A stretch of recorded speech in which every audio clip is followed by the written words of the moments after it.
हरे कृष्णा।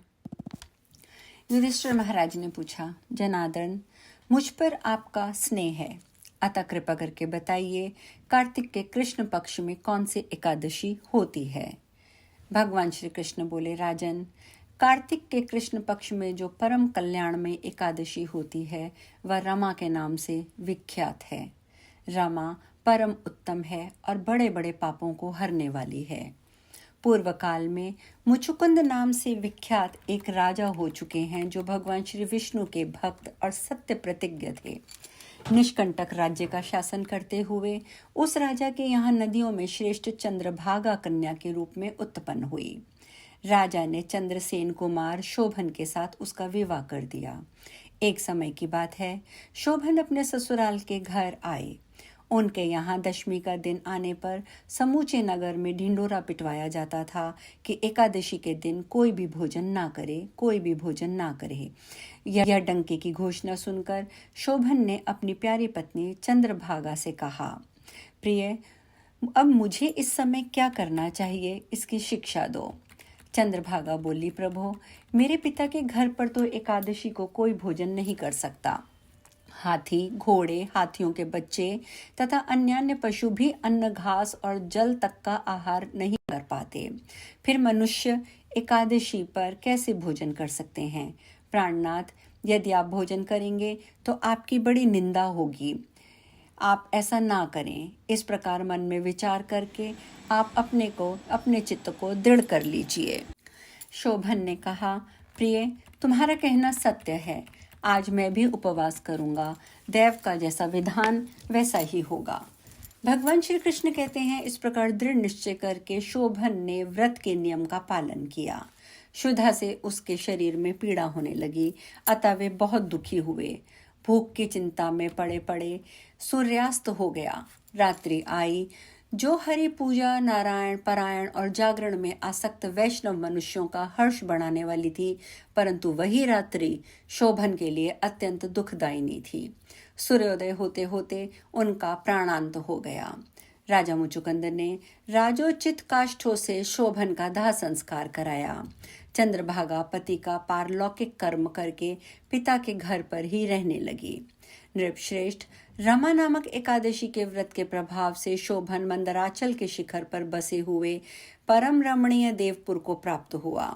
वहां शोभन द्वितीय कुबेर की भांति शोभा पाने लगा। राजा मुचुकुंद के नगर में सोम शर्मा नाम से विख्यात एक ब्राह्मण रहते थे। वे तीर्थ यात्रा के प्रसंग से घूमते हुए कभी मंदराचल पर्वत पर गए। वहां उन्हें शोभन दिखाई दिए।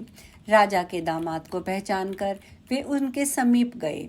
शोभन भी उस समय द्विश्रेष्ठ सोम शर्मा को आया जान शीघ्र ही आसन से उठकर खड़े हो गए और उन्हें प्रणाम किया। फिर क्रमशः अपने श्वसुर राजा मुचुकुंद का, प्रिय पत्नी चंद्रभागा का तथा समस्त नगर का कुशल समाचार पूछा। सोम शर्मा ने कहा, राजन, वहाँ सब कुशल है। यहाँ तो अद्भुत आश्चर्य की बात है। ऐसा सुंदर और विचित्र नगर तो कहीं किसी ने नहीं देखा होगा। बताओ तो सही, तुम्हें इस नगर की प्राप्ति कैसे हुई? शोभन बोले, द्विजेंद्र, कार्तिक के कृष्ण पक्ष में जो रमा नामक एकादशी होती है, उसी का व्रत करने से मुझे ऐसे नगर की प्राप्ति हुई है। ब्राह्मण, मैंने श्रद्धाहीन होकर इस उत्तम व्रत का अनुष्ठान किया था, इसीलिए मैं मानता हूँ कि ये नगर सदा स्थिर रहने वाला नहीं है। आप मुचुकुंद की सुंदरी कन्या चंद्रभागा से ये सारा वृतांत कहिएगा।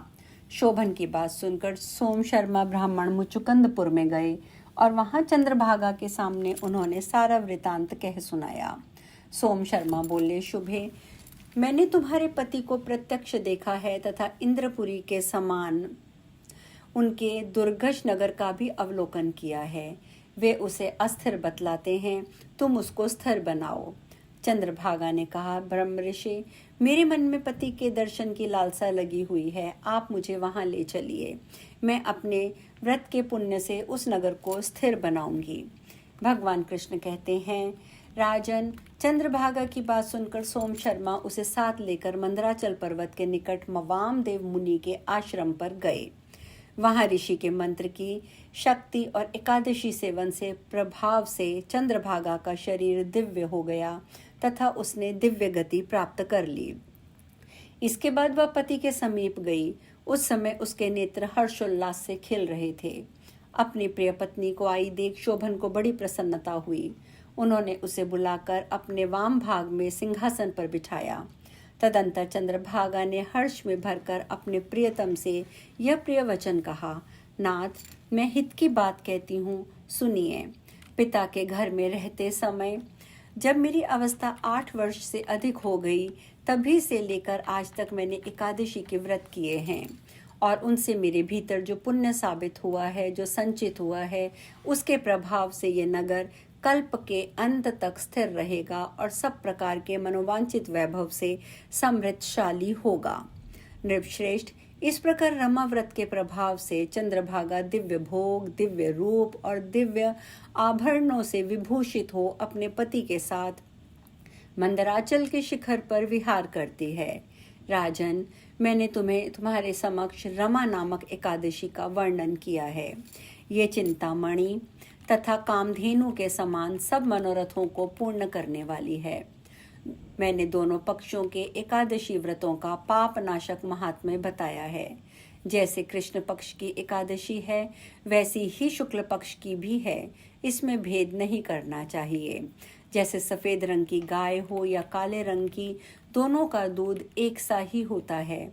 इसी प्रकार दोनों पक्षों की एकादशियां समान फल देने वाली हैं। जो मनुष्य एकादशी व्रतों का महात्म्य सुनता है, वह सब पापों से मुक्त होकर विष्णु लोक में प्रतिष्ठित होता है। युधिष्ठिर महाराज ने पूछा, हे कृष्ण, मैंने आपके मुख से रमा का यथार्थ महात्म्य सुना। मानद, आप कार्तिक शुक्ल पक्ष में जो एकादशी आती है, उसकी महिमा भी बता दीजिए।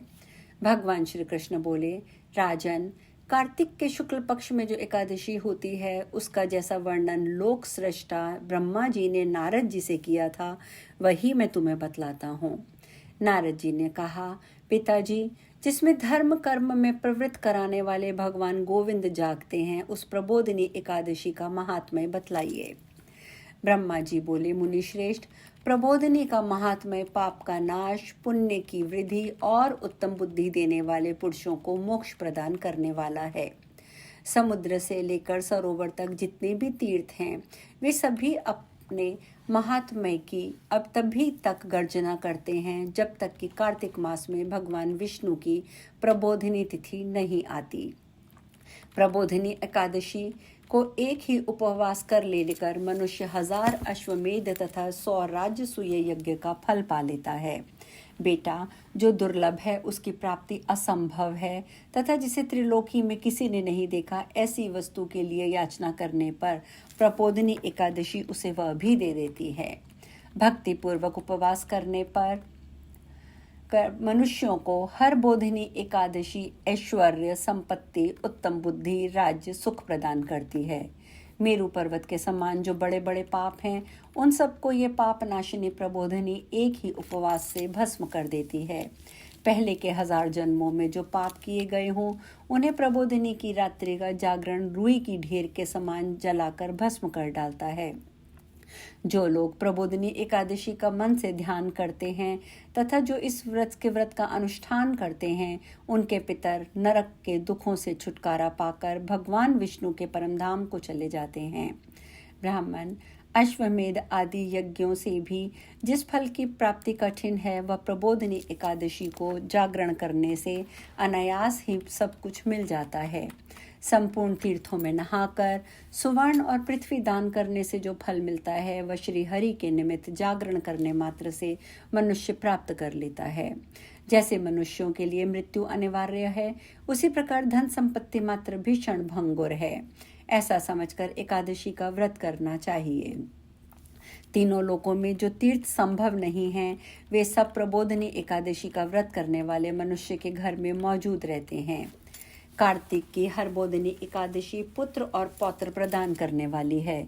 जो प्रबोधिनी को उपासना करता है, वही ज्ञानी है, वही योगी है, वही तपस्वी और जितेंद्रिय है तथा उसी को भोग और मोक्ष की प्राप्ति होती है। बेटा, प्रबोधिनी एकादशी भगवान विष्णु के उद्देश्य से मानव को जो स्नान, दान, जप, होम करता है, वह सब अक्षय होता है। जो मनुष्य उस तिथि को उपवास करके भगवान माधव की विधि पूर्वक पूजा करते हैं वे 100 जन्मों के पापों से छुटकारा पा जाते हैं। इस व्रत के द्वारा देवेश्वर जनार्दन को संतुष्ट करके मनुष्य संपूर्ण दिशाओं को अपने तेज से प्रकाशित करता हुआ श्री हरि के वैकुंठ धाम को जाता है। महामुने, जो कार्तिक में कल्याण प्राप्ति के लोभ से श्री हरि की कथा का प्रबंध करता है वह अपनी 100 पीढ़ियों को तार देता है। जो मनुष्य नियम पूर्वक कार्तिक मास में भगवान की विष्णु की कथा सुनता है उसे सहस्त्र गोदान का फल मिलता है। जो प्रबोधिनी एकादशी के दिन श्री विष्णु की कथा का श्रवण करता है उसे 7 द्वीपों से युक्त पृथ्वी दान करने का फल मिलता है। मुनि श्रेष्ठ, जो भगवान विष्णु की कथा सुनकर अपनी शक्ति के अनुसार कथावाचक की पूजा करते हैं उन्हें अक्षय लोक की प्राप्ति होती है। नारद, जो मनुष्य कार्तिक मास में भगवत संबंधी गीत और शास्त्र विनोद के द्वारा समय बिताता है उसकी पुनरावृत्ति मैंने नहीं देखी।